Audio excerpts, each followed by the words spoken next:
नमस्कार विद्यार्थी मित्रांनो, स्पेक्ट्रम अकॅडमीच्या ऑनलाईन प्लॅटफॉर्मवर आपल्या सर्वांचे स्वागत। आज आपण बघणार आहोत 26 ऑगस्ट 2022च्या चालू घडामोडी। चला तर मग सुरू करूया आजची पहिली घडामोड। अबू धाबी मास्टर्स बुद्धिबळ स्पर्धेत अर्जुन एरिगैसीला विजेतेपद मिळाले। भारतीय ग्रँडमास्टर अर्जुन एरिगैसीने गुरुवारी स्पेनच्या डेव्हिड अँटोन गुइजारोला हरवून अबू धाबी मास्टर्स बुद्धिबळ स्पर्धेचे विजेतेपद मिळवले। 9व्या फेरीअखेरीस 18 वर्षीय अर्जुनने 7.5 गुणांसह बाजी मारली।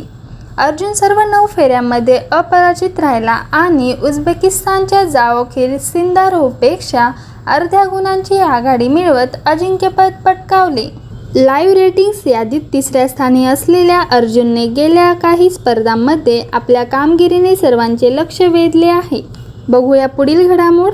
माजी जर्मन चान्सलर अँजेला मर्केल यांना 2022चा युनेस्कोचा शांतता पुरस्कार मिळाला। माजी जर्मन चान्सलर अँजेला मर्केल यांना निर्वासितांचे स्वागत करण्याच्या प्रयत्नांबद्दल युनेस्को शांतता पुरस्काराने सन्मानित करण्यात आले आहे।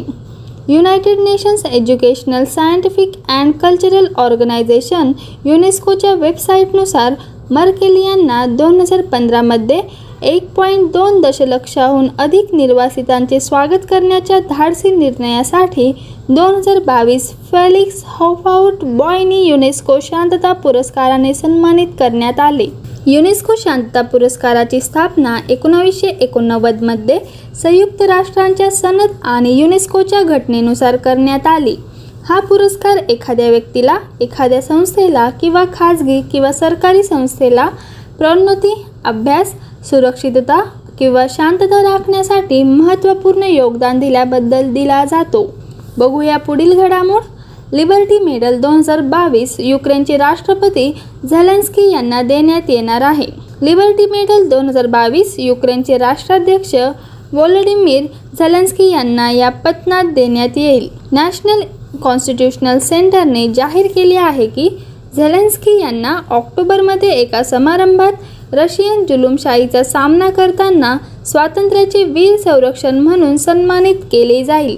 राष्ट्राध्यक्ष झेलेन्स्की यांनी युक्रेनियन लोकांचे रशियन जुलूमशाहीविरुद्ध स्वातंत्र्याच्या रक्षणासाठी धैर्याने नेतृत्व केले आणि त्यांच्या धैर्याने जगभरातील लोकांना उदारमतवादी, लोकशाही आणि कायद्याच्या राज्याचे रक्षण करण्यास प्रेरित केले। बघूया पुढील घडामोड। आयुष्मान भारत PM-जय अंतर्गत ट्रान्सजेंडर्सचा समावेश केला जाईल। भारत सरकारच्या म्हणण्यानुसार ट्रान्सजेंडर्सना आयुष्मान भारत प्रधानमंत्री जन आरोग्य योजनेच्या कक्षेत आणले जाईल। आरोग्य आणि कुटुंब कल्याण मंत्रालय आणि सामाजिक न्याय आणि सक्षमीकरण विभागाच्या अंतर्गत राष्ट्रीय आरोग्य प्राधिकरणने आयुष्मान भारत PM-जय अंतर्गत ट्रान्सजेंडरसाठी समावेशक आणि संमिश्र आरोग्य पॅकेज प्रदान करण्यासाठी सामंजस्य करारावर स्वाक्षरी केली आहे। राष्ट्रीय आरोग्य प्राधिकरण आणि सामाजिक न्याय आणि रोजगार मंत्रालय यांच्यातील हा सामंजस्य करार देशभरातील ट्रान्सजेंडर व्यक्तींना सर्व आरोग्य सेवा लाभ देईल। सामाजिक न्याय आणि रोजगार मंत्रालय प्रति ट्रान्सजेंडर लाभार्थी प्रति वर्ष रुपये 5 लाख विमा संरक्षण देईल। बघूया आजची शेवटची घडामोड। 17 वर्षीय पायलट मॅक रदरफोर्डने जगभरात एकट्याने उड्डाण करण्याचा विक्रम केला।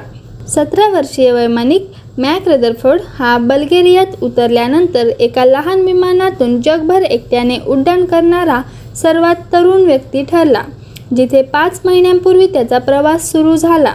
मॅक रदरफोर्ड एका बेल्जियन ब्रिटिश दुहेरी नागरिक त्याचे कार्य पूर्ण करण्यासाठी आणि 2 गिनीज वर्ल्ड रेकॉर्डवर दावा करण्यासाठी बल्गेरियाची राजधानी सोफियाच्या पश्चिमेकडील हवाई पट्टीवर उतरला।